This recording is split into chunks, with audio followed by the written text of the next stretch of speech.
সুপ্রিয় দর্শক, আসসালামু আলাইকুম। দেশে এবং দেশের বাহিরে এই মুহূর্তে যে যেখান থেকে আমাদের ইউটিউব চ্যানেলটি দেখছেন, আপনাদের সকলকে আন্তরিক শুভেচ্ছা জানিয়ে শুরু করছি আমাদের নিয়মিত অনুষ্ঠান জীবনের গল্প। দর্শক শ্রোতা, আমরা বিভিন্ন সময় বিভিন্ন অসহায় নারী, নারীর উদ্যোক্তা এবং সমাজে যারা অবহেলিত নারী আছে তাদের গল্পগুলো তুলে ধরার চেষ্টা করি। তেমনই একজন নারী আছে আমাদের আজকে ক্যামেরার সামনে, শুনবো তার জীবনের কিছু গল্প আপনাদেরকে জানানোর চেষ্টা করবো। আসসালামু আলাইকুম। ওয়ালাইকুম আসসালাম। আপা কেমন আছেন? ভালো। আপা পরিবারে কে কে আছে আপনার? পরিবারে আমি আর ছেলে আর মেয়ে, আর কেউ না। আচ্ছা, আপনার নাম কি? প্রথমে একটু নামটা বলেন। বৃষ্টি আপা। গ্রামের বাড়ি কোথায়? বিক্রমপুর। বিক্রমপুর। হ্যাঁ। আচ্ছা, বিক্রমপুর কোন থানা? শ্রীনগর। শ্রীনগর থানা। এখানে থাকেন কোথায়? নারায়ণগঞ্জ ফতুল্লা। নারায়ণগঞ্জ ফতুল্লা। কি করেন আপনি? আমি বর্তমানে এখন দুই বাসায় কাজ করি। বাসা বাড়িতে কাজ করেন? হ্যাঁ। আচ্ছা, আপনার স্বামী কি করে? স্বামী নেই। স্বামী নাই? কেন নাই, কি হয়েছে? স্বামীর অসুস্থ ছিল, চিকিৎসার কারণে মারা গেছে। কি আপনি সকালে খেয়েছেন? দাঁত টাত বন্ধ হয়ে রয়েছে কেন? সকালে খেয়েছেন? খাইছেন সকালে? হ্যাঁ, খাইছি। খান নাই নাকি? কি খাইছেন? পান্তা ভাত নাকি? না, কি? একটা রুটি। রুটি তো বড় লোকের খাওয়ান, রুটি তো বড় লোকেরা খায়। আপনার রুটি খাইছেন, আর কি খাইছেন? রুটির সাথে আর কি? শুধু খালি রুটি, একটা বন রুটি, চাও না। বন রুটি? হ্যাঁ, আচ্ছা, তো এটা বলবেন তো, রুটি বলতে বড় লোকের খাবার বোঝায়, আর বন রুটি হলো গরিবের খাবার। এবার ঠিক আছে। আচ্ছা, তো আপনার স্বামী কি করতো? স্বামী আগে বাঙালির কাজ করতো, ভালোই আসছিলাম। হ্যাঁ। তারপরে অসুস্থ হইল, এখন আর ভালো নাই। এখন চিকিৎসার জন্য মারা গেল। সহযোগিতা নাই, কোনো টাকা পয়সা নাই, জমি জমা নাই, কিছুই নেই। কি হয়েছিল, কিভাবে মারা গেল? তার পিঠির নিচে টিউমার হয়েছিল। হ্যাঁ। সেটা বড় হয়ে গেছে, চিকিৎসা করাইতে পারিনি, ওষুধ পানি খাওয়াইতে পারিনি, সেই জন্য। কত বছর আগে মারা গেছে? কত বছর না, 1 মাস হইব। 1 মাস? হ্যাঁ। আচ্ছা আচ্ছা। আপনার ছেলে সন্তান কয়জন? একটা ছেলে, একটা মেয়ে। এক ছেলে এক মেয়ে। ছেলের বয়স কত? ছেলে 4 বছর, মেয়ে 7 বছর। মেয়ে বড়? হ্যাঁ। আচ্ছা, আপনি এখন নারায়ণগঞ্জে থাকেন ছেলে মেয়ে নিয়ে, কি আপনি বাসা বাড়িতে কাজ করেন শুধু? হ্যাঁ। আচ্ছা, ছেলে মেয়েরা কি করে, পড়ালেখা করে? মেয়ে পড়ালেখা করে, মাদ্রাসা করে। মাদ্রাসা করে? আর ছেলে কিছু করে না। ছেলে ছোট যেহেতু। হ্যাঁ। আচ্ছা, তো কি দুঃখে আপনি আমাদের ক্যামেরার সামনে আসা, কি কারণ বলেন তো? একটু বাচ্চা কাচ্চা নিয়ে একটু ভালো থাকতে চাই, সুখে থাকতে চাই, ভালো একটা মনের মানুষ চাই, যে আজীবন সবসময় পাশে থাকবে। আমার 2 বাচ্চা নিয়ে যে বিয়ে করবে তার সাথে আমি থাকতে চাই। তো আপনি তো মাত্র রিসেন্ট আপনার স্বামী মারা গেল, মাত্র 1 মাস হয়েছে, এত তাড়াতাড়ি আবার নতুন সংসার করবেন? ভাই, চলার মতো কোনো রাস্তা দেখি না। এই বাসা বাড়ি 3000 টাকাটা কিছুই হয় না। এটাই হলো কথা। এখন তো বাচ্চা কাচ্চা নিয়ে তো চলা লাগবো, আর কেউই নাই, আর কোনো কিছুই নাই যে ওগুলা দিয়ে চলবো, কিছু করবো। তো কি কারণে আসলে বিয়ে করবেন? কি মানে সন্তানদের নিয়ে চলার জন্য নাকি নিজের জন্য? সন্তানদের নিয়ে চলার জন্য, ওদের ভবিষ্যৎ করে দিব, একটু ভালো মতো সুখে শান্তিতে থাকবো। আচ্ছা, তো আপনি যদি নতুন করে বিয়ে করেন, অন্য একজন স্বামী এসে কি আপনার সন্তানদের দায়িত্ব নিবে? তাদেরকে কি সেই সন্তানদের মতো দেখবে? এটা তো দেখতে চায় না, মাইনা তো নেয় না। কেউ যদি মাইনা নেয়, দেখতে চায়, তাহলে যে নিব তার কাছে যাবো। তো কেমন ছেলে পেলে আপনি বিয়ে করবেন? এই যে অনেকজনের বউ মারা গেছে, এইসব লোকে দেখতেছে। আগে তো মানুষের তো আর নিব না, সেটাই হলো কথা। বিবাহিত কাউকে পেলে? হ্যাঁ। যদি মনে করেন বিবাহিত কেউ তার সতীনের উপরে নিতে চায়, তাহলে কি যাবেন? না, সতীনের উপরে না যাওয়া, কাজ করে খাওয়াই ভালো। আচ্ছা, কেন? আর সতীনের সংসার করতে অসুবিধা কোথায়? পুরুষের তো 5টা 7টা বিয়ে করার জায়েজ আছে, যদি সে স্ত্রীকে ভরণ পোষণ দিতে পারে। তারপরও ওটিতে থাকা যায় না, ঝগড়া কাজা লাগতে থাকে, আর অশান্তি। যদি মনের মিল থাকে, আমরা তো মনের মিল থাকলে করা যায়। পৃথিবীতে অনেক নজির দেখেছি যে 101 জন স্ত্রী আছে, 7 জন স্ত্রী আছে, 10 জন, সবাই তো আর মাইনা নেয় না।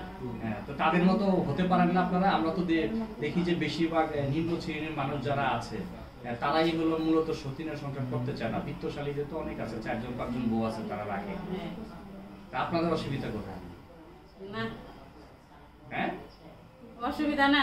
সারাক্ষণ ঝগড়া কাজা অশান্তি, বেড়ায় ঘরে শান্তি পাইব না, এই বউর কাছে ভালোবাসে, ওই বউর কাছে ভালোবাসে, এটি নিয়ে অনেক ঝগড়া খাই যাওয়া।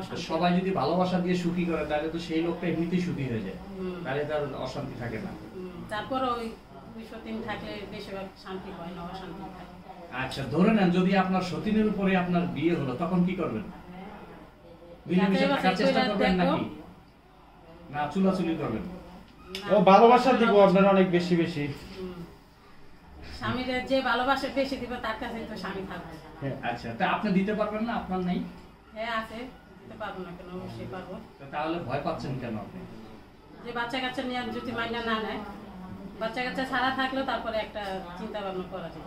না আমি বলছি যদি আপনার সন্তানদেরকে নিয়েই কেউ গ্রহণ করে, কারণ আমাদেরকে এরকম দর্শকরা প্রশ্ন করে যে আপনারা খালি শুধু ভালো ছেলে খোঁজেন, ভালো ছেলে খোঁজেন, আমরা যারা বয়স্ক আছি 50 ঊর্ধ্ব বয়স আছে আমরাও তো ভালো একজন বউ চাই। তারা এরকম অনেক সময় আমাদেরকে প্রশ্ন করে। হ্যাঁ বসবো, বাচ্চাদের ভবিষ্যৎ করে দিব, ভালো মতো রাখবো। আচ্ছা বলেন, আপনি বলেন দেখি আপনার চাহিদা কি? আপনার চাহিদা কি আছে? কেমন চাহিদা? কি চাহিদা আপনার? টাকা পয়সা, সোনা গহনা না? নাকি টাকা পয়সা, সুখ সোনা গহনা, শান্তি? পোলাপনের ভবিষ্যৎ কইরা দিলে হবে, আর ভালো মতো দিন সন্ধ্যা একবার খাইলো চলবে। ভালো মতন সময় দিতে হবে। না খাওয়া রাখলে হবে মাত্র এক বেলায়? না খায় থাকবো কেন? বলেন যে সন্ধ্যা খালি এক বেলা দিলে হবে। এটা একটা কথার কথা। আচ্ছা তো কি চাহিদা আছে আপনার বলেন দেখি, আপনার মুখ থেকে বলেন। একটু ভালো মতো রাখবো, বাচ্চাদের ভবিষ্যৎ কইরা দিব। যারা আমাদের দর্শক আছে এই মুহূর্তে আপনার এই ভিডিওটি দেখছে এবং যারা মানে আমাদের সাথে আছে তাদের উদ্দেশ্যে আপনার কিছু বলার আছে? দর্শকদেরকে কোনো কিছু বলার আছে? বিনোদন দেওয়ার মতন কিছু আছে? না। আচ্ছা কিছু বলার নাই? না, অনেক অসুবিধায় আছে, একটু সহযোগিতা করব, পাশে থাকবো, সেটাই হলো। আচ্ছা আপনি আচ্ছা কেমন মানুষ হলে বিয়ে করতে চান? কি ব্যবসায়ী নাকি কর্মজীবী? কর্মজীবী মানে যারা কাজ করে এরকম কর্মজীবী মানুষ? ব্যবসায়ী মানুষ। আচ্ছা মানুষ হইলে হইছে, মানুষের টাকা হইলে হইছে, এলা ব্যবসা থাক আর কর্মজীবী থাক। বিয়ে করবেন না টাকারে বিয়ে করবেন? টাকারে বিয়ে করব, মানে সন্তান যদি নেয় মাইনা। তা আপনি বললেন যে টাকা হইলে হবে, এটা চাকরিজীবী তো আর দুই সংসার তার চালাইতে পারে না। তার যদি সেই ধরনের এবিলিটি থাকে সে তো চালাতে পারবে, সেটা সেই ডিসিশন নিয়ে বিয়ে করবে। হ্যাঁ পারলে নিবে, সমস্যা কি? আচ্ছা আসলে দেখা গেছে আপনারা যারা আমরা যাদের জীবনের গল্পগুলো তুলে ধরি, আসলে আমাদের মূলত চ্যানেল কখনো কারো বিয়ে শাদীর দায়িত্ব নেয় না। আমরা জাস্ট আপনাদের জীবনের গল্পটা তুলে ধরি, তুলে ধরার পরে যদি কারো ভালো লাগে, কেউ কারো দায়িত্ব নেয়, সেটা যার যার একান্ত ব্যক্তিগত ব্যাপার। প্রিয় দর্শক আপনারা দেখছেন আমরা আসলে যে মানুষের জীবনের গল্পটা তুলে ধরি। আচ্ছা এখন আপনি যেহেতু বলছেন আপনার সন্তান কয়জন? দুইজন। বয়স কত? একটা 7 বছর, একটা 4 বছর। একটা 7 বছর, একটা 4 বছর। তো আপনার জামার সাথে ডিভোর্স হয়েছে কি জন্য? ডিভোর্সে মারা গেছে। মারা গেছে। আচ্ছা মারা গেছে কত বছর হলো? বছর না, 1 মাস হইব। তো 1 মাসে এখনো তো আপনার জামাই মারা গেছে, 1 মাস মারা যাওয়ার সাথে সাথে আপনি ডিসিশন নিয়েছেন বিয়ে করবেন। আসলে কি বিয়ে করবেন নাকি? না বিয়ে করব, এখন চলার মতো তো কোনো রাস্তা নাই নাই, এখন বললে তার লগে লগে তার বিয়ে বসা যায় না, দেখতে শুনতে তো সময় লাগে। কতদিন লাগবে আপনার দেখতে শুনতে?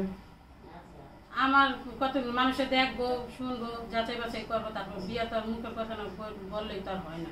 আপনার বাড়ি কোথায়, ঠিকানাটা একটু বলুন। বাড়ি হলো নারায়ণগঞ্জের ফতুল্লা। নারায়ণগঞ্জ ফতুল্লা, এখানে নিজেদের বাড়ি? না ভাই, ভাড়া থাকি, ভাড়াই দিতে পারি না, আবার বাড়ি। আপনি এখন কি কাজ করেন? এখন বাসা বাড়ি কাজ করি।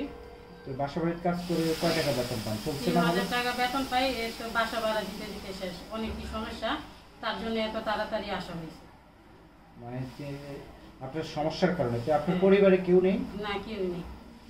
পরিবারে কেউ নেই? বাপ মা ভাই বোন কেউ না নেই? কেউ নেই। আপনার স্বামীরও কেউ নেই, সেও এক পুরা কপাল ছিল, আমিও এক পুরা কপাল, দুই কপালে মিলছে ভালো। দুই কপালে একজন তো চলেই গেছে, তার একজন কপাল চলে গেছে। আপনি কি সব সত্য কথা বলতেছেন? হ্যাঁ। ভয় পাচ্ছেন? না ভয় পাবো কেন? এই যে ভয় পাচ্ছেন, চেহারা কইতাছে, একটু হাসেন, নাহলে হাসতে বললে হাসে। প্রিয় দর্শক অনেকে বলছে আপনি হাসতেছেন না, কথা বলতেছেন না। আচ্ছা কথা বলেন দেখি, আর একটু জীবনের গল্প শুনি আপনার। আর কি কি কষ্ট করেছেন জীবনে? জীবনে ভাই অনেক কষ্ট করছি, ছুটার থেকে কষ্ট করতে করতে বলেন একটু শুনি আমরা, কি কষ্ট করছেন দর্শকরা শুনুক।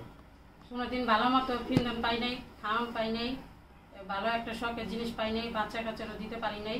কিন্তু এই দিক দিয়ে অভাব থাকলেও কিন্তু স্বামী ভালো ছিল, কোনোদিন গালাগালি করতো না, মারামারি করতো না, এই দিক দিয়ে ভালো আছে। টাকা রুজি কম হইলো ওদিক দিয়ে শান্তি আসলে মনের সাথে মিল আসলে। আচ্ছা, তো আপা এই যে আপনার সে মনের সাথে যার সাথে মিল ছিল, যার সাথে সংসার করেছেন, 2 সন্তানের মা আপনি, হ্যাঁ, তো সে সদ্য মারা গেল, আপনি আবার নতুন করে বিয়ে করার চিন্তা ভাবনা করছেন, আসলে তার প্রতি কি আপনার কোনো ভালোবাসার কমতি ছিল? না। আচ্ছা, তো তার সাথে যে সংসার কাটাইছেন, এই যে 2টা সন্তানের মা হয়েছেন আপনি, আপনার স্মৃতির কোনো বিশেষ মুহূর্ত আছে যে আপনার স্বামীর সাথে আপনি এই যে স্মৃতিগুলো আপনার আছে? হ্যাঁ আছে। আচ্ছা, কি এমন সুখের স্মৃতি আছে বলেন তো? তার সাথে যে সংসার করছেন, আপনার সুখের কি স্মৃতি আছে জীবনে? কষ্টই তো শুনলাম, সুখের কিছু নাই? হ্যাঁ আছে। কি ছিল? কোনোদিন মারামারি করে নাই, তারপরে গালি গালাজ দেয় নাই, কোনো জায়গায় কোনো কারণে থাকে নাই, কোনো জায়গায় যে জায়গায় যাইতো সব সত্যি কথা বলতো, কাজ কাম করতো, যাই করতো সব সত্যি কথা বলতো, আর টাকা পয়সা দিত, এদিক দিয়ে মনের মিল আছে। আচ্ছা, তো আমরা আসবো সম্মানিত দর্শক শ্রোতা, আমরা দ্বিতীয় পর্বে ওনার বিস্তারিত আপডেটগুলো তুলে ধরার চেষ্টা করব। তো যারা কষ্ট করে এত সময় আমাদের সাথে ছিলেন, আপনাদেরকে অসংখ্য ধন্যবাদ এবং আপনাদের সুস্বাস্থ্য শুভ কামনা করে আজকের ভিডিওটি এখানে শেষ করছি। বরাবরের মতো অন্য কোনো ভিডিও নিয়ে আপনাদের মাঝে হাজির হব। আল্লাহ হাফিজ।